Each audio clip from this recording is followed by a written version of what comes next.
Salam alaikum wa rahmatullahi wa barakatuh. L'histoire d'aujourd'hui est l'histoire d'un roi qui avait 3 ministres. Ce roi a décidé de mettre à l'épreuve ces 3 ministres. Il leur a commandé d'aller dans les bois. Il leur a donné un panier vide. Et la recommandation qu'il leur a faite, c'était de remplir ce panier et de lui restituer donc un panier rempli de fruits. Chacun interprétait l'ordre du roi d'une façon différente. Le premier s'est dit, le roi, il est riche. Il n'a pas besoin de ces fruits dont qu'il nous a demandé. Alors, il s'est juste contenté de remplir le panier de feuilles et de branches. Le deuxième a dit, je vais exécuter l'ordre du roi, mais peu m'importe qu'il y ait des bons fruits ou des mauvais fruits, je prendrai et remplirai le panier. Enfin, le troisième, qui avait beaucoup plus conscience de l'ordre que lui avait donné son maître, a décidé de donner le meilleur de soi-même et de prendre le temps qui sera nécessaire pour ne remplir dans son panier que des bons fruits. Lorsqu'est venu le moment de la convocation, le roi a dit « Convoquez mes ministres » et il les jeta tous les 3 en prison.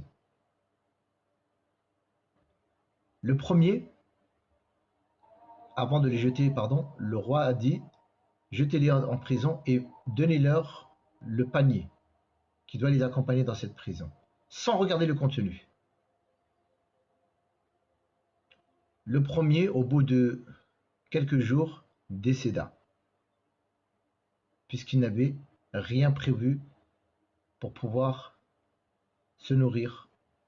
Le deuxième est tombé gravement malade, très affaibli, parce qu'il ne pouvait manger qu'1 repas par jour, et la durée de leur détention s'est à peu près élevée à 1 mois. Le troisième est sorti de cette épreuve sain et sauf, puisqu'il avait son panier rempli de bons fruits, et donc il a pu se nourrir et trouver ça dans cette prison. La moralité de cette histoire est la suivante. Allah Azza wa Jal est ce roi. Il t'a commandé des choses à faire et il t'a interdit d'autres. Il va t'éprouver durant cette vie pour voir comment tu vas œuvrer.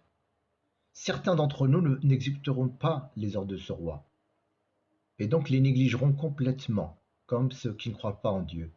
D'autres, qui ont la foi faible, accompliront des bonnes œuvres, mais ils mélangeront aussi beaucoup de mauvaises actions. Et donc leurs comptes seront remplis de bonnes et mauvaises actions. Que Dieu nous en préserve. Et la troisième catégorie des personnes, c'est ceux qui ont devancé toute autre catégorie, dans le bien, dans la vertu, dans le bon comportement. Et donc tout ce qu'ils ont accumulé comme bonne œuvre, chacun de ces 3 catégories de personnes le retrouveront dans leur tombe. Car lorsqu'ils ont été jetés en prison, ça symbolise en fait le temps que tu vas passer dans ta prison, donc dans la tombe, en attendant d'être jugé par Allah subhanahu wa ta'ala. Tout ce que tu auras avancé dans ce bas monde sera une source pour toi de réjouissance ou une source de malheur dans l'au-delà. Mes frères et sœurs, n'attendez pas, œuvrons dans le bien afin de gagner la satisfaction de notre Seigneur et d'œuvrer dans les œuvres qu'Allah Azza wa Jal nous a commandées.